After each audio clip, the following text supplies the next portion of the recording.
Ladies and gentlemen, please take your seats.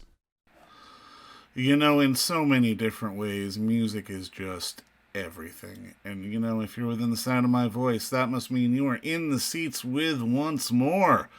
As always, my name is Dave Voigt, and I'm the host of this podcast, where we sit down with a wide-ranging variety of entertainment industry professionals, and we pick their brain about current projects, state of the industry, how they got started, and so very much more in a light and in a conversational fashion.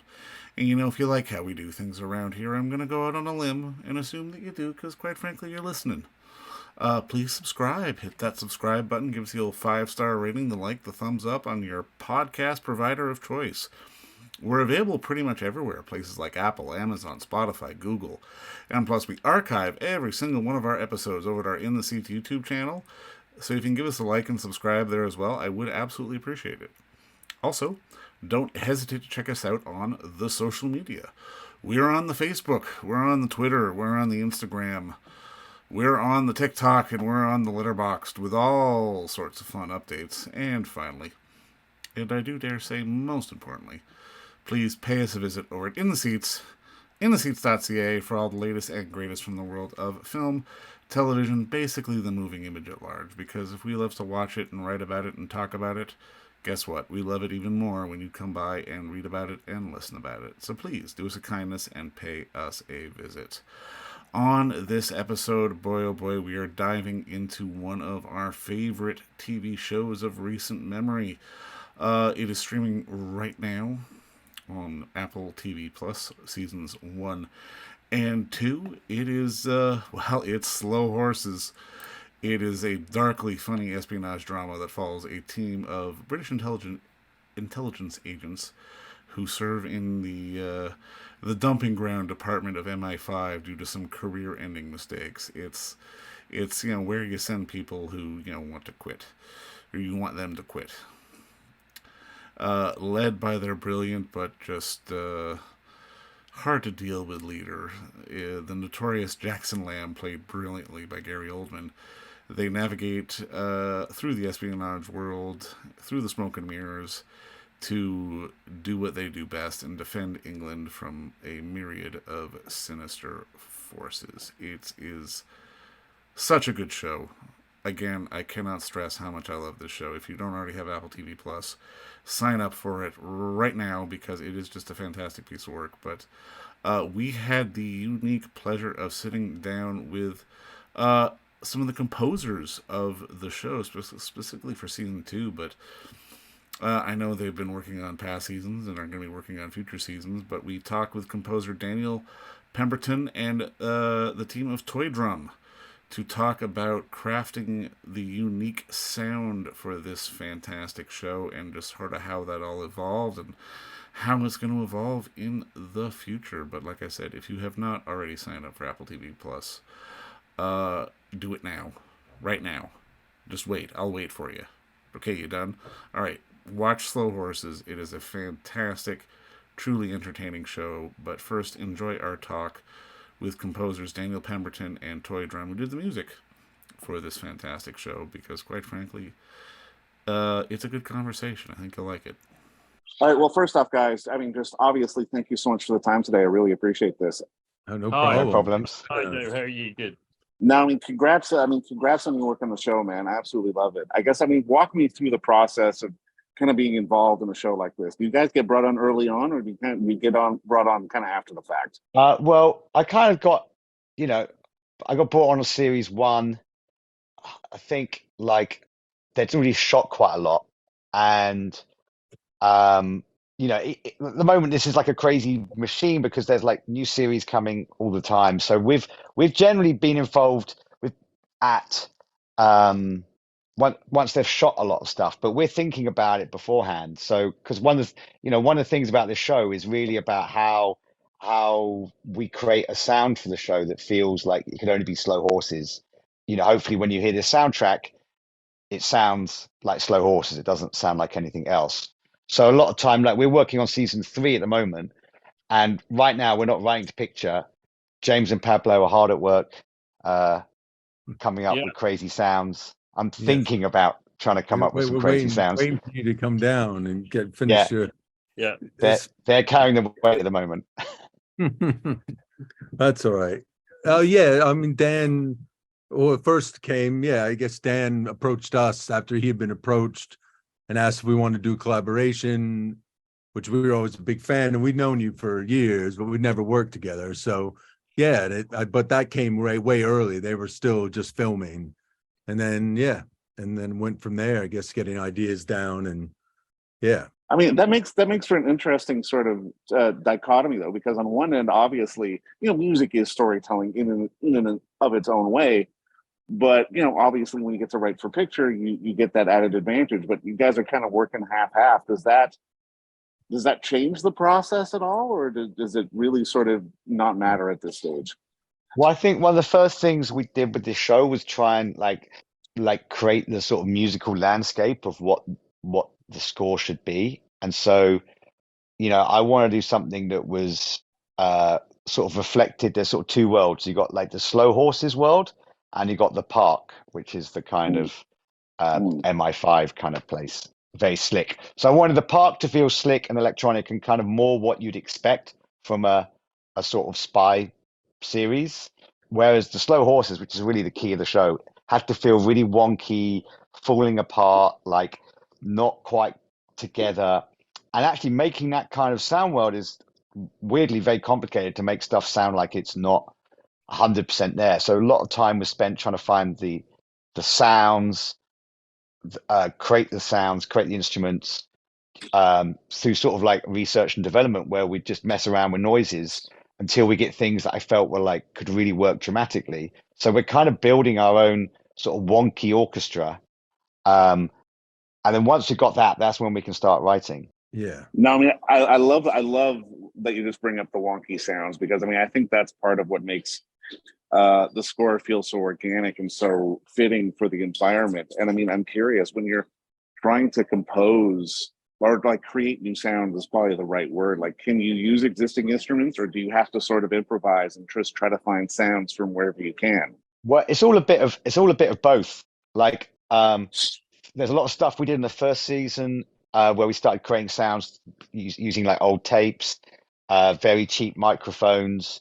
And then for the second season, we'd sort of established this palette. And then in the second season, we did a big like series of jam sessions with James and Pablo, who live, well, they don't live there, I hope not, but work in their crazy, like, so I've known James and Pablo for ages, and I've always been a big fan of their work, and they've always been sort of pushing the boundaries of what things can sound like.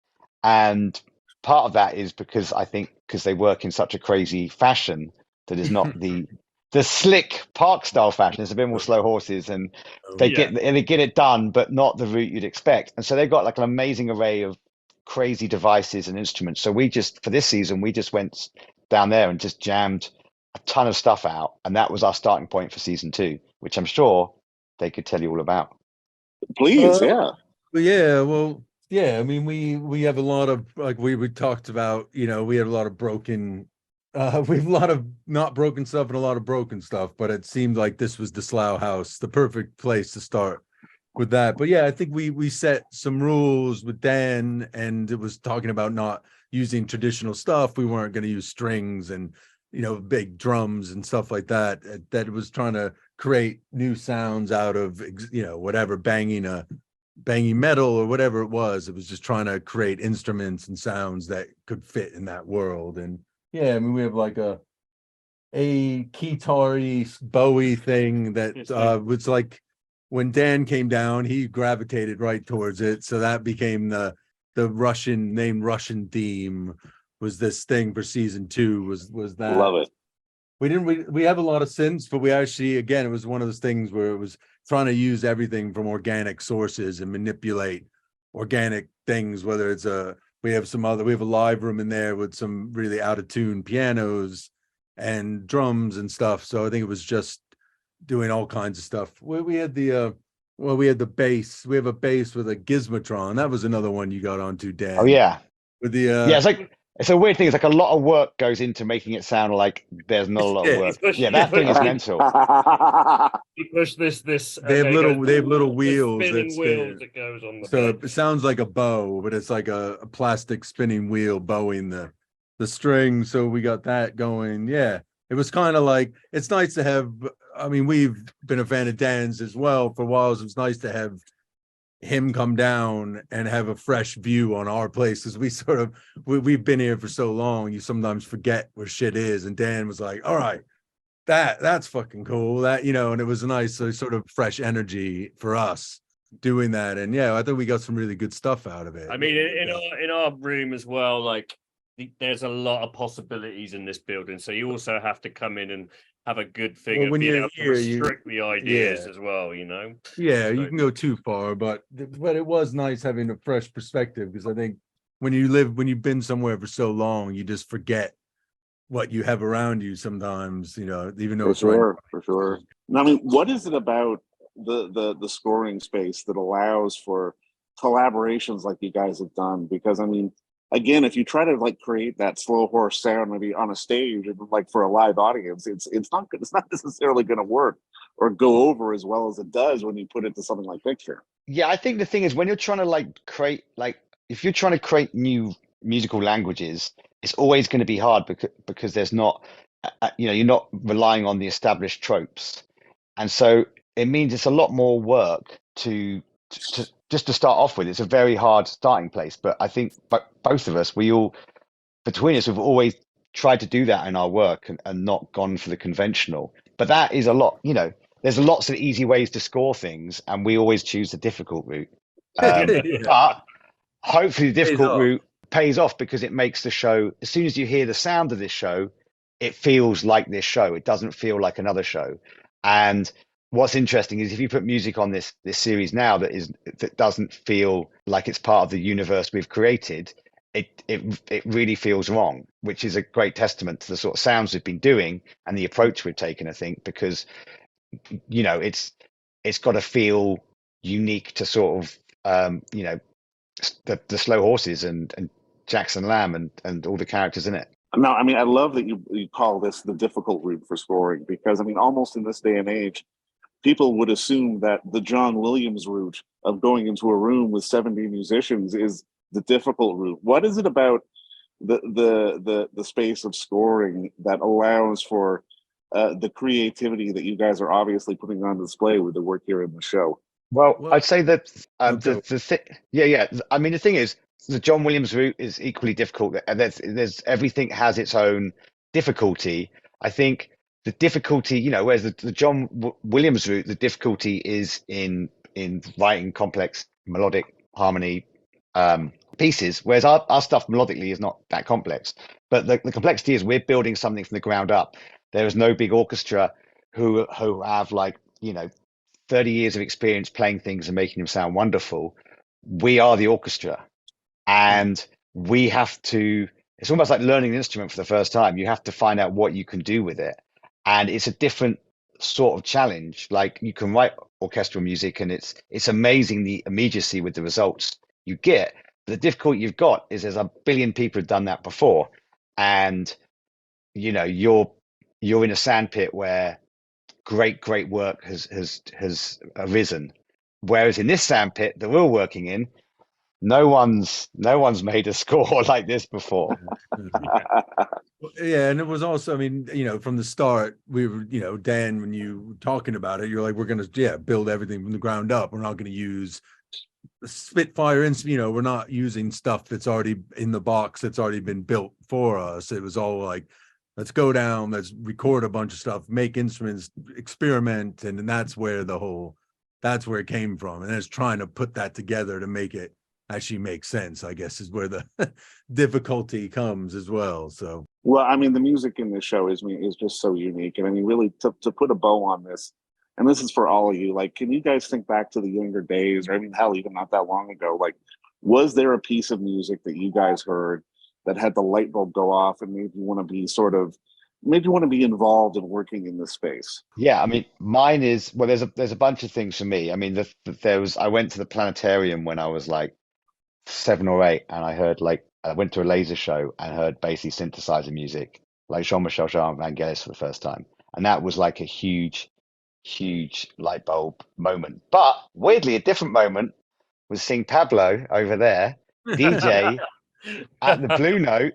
So I know Pablo from years and years ago when I used to go clubbing, and he used to 30 DJ. years ago, 30 years ago, I think it is. Really? Yeah, let's not Yeah, it's say close. that. It's close. And to 30. I remember seeing them play. He used to have a DJ trio called the Psychonauts, and they looped the opening of Connected by the Stereo MCs. So it just went round and round and round. Did you? And they were doing it on an Amiga.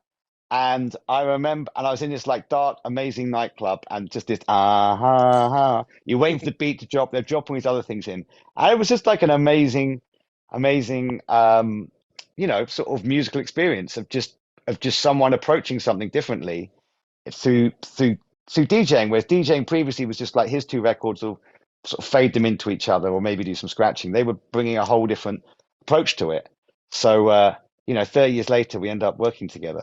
I suppose what's it for me? I suppose I came from that very world of becoming really like a hip hop DJ, and that kind of taught me about sampling and finding obscure music, and then finding obscure soundtracks, and just kind of following that route really of like kind of sampling that stuff, then now not sampling that stuff and wanting to create it ourselves, but loving all those great composers from the time and learning that through my kind of journey, I suppose.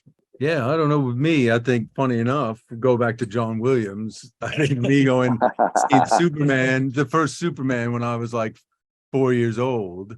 Cool. Stuck with those movies, stuck with me. Jaws and Superman. I had older brothers, so I saw. He looks like Superman. I should have seen certain things, but no, it's funny enough, and it's not what made me. What I play those tracks. I play Superman, the theme for my 9-year-old son, and it just still like lights him up. It's so anthemic and beautiful. But yeah, I think if I had to remember back, that still has stuck with me. Those classic John Williams scores from my childhood, when they would have planted something in me that somehow ended up doing this. So there you go. I love it. I love it. I think one of the things as well that's funny about this is like actually if we'd taken a John Williams approach to this score with like a big orchestra, the whole series would have felt completely different. And it's like the thing I love about working in film and TV is the fact that you can, I can be working on a big orchestral piece, 1 month, and then a couple of months later we're jamming, making crazy noises out of tape machines and loops, and like a completely different way of looking and approaching music, which is kind of what we've done on Slow Horses. Well, gentlemen, I mean, I'm thankful for it, and thank you for joining me out from all of your fortresses of solitude, and get back to the sand pit and get back to work, boys. But again, I'm looking forward to season 3, and honestly, thank you all for the good work, and thank you for the time today. Oh, thanks. Okay. No pleasure. All right. Yeah. Thanks so much. Yeah, take it easy. Cheers, boys. All right. And don't forget to visit our friends over at Bay Street Video for all your DVD, Blu-ray rental, or purchasing needs this summer, as they are still open for curbside and some mailing delivery as well. Over at 1172 Bay Street, Toronto, Ontario, Canada, you can give them a call at 416-964-9088. That's 416-964-9088. Or send them an email at baystreetvideoto@gmail.com for any of your DVD and Blu-ray needs.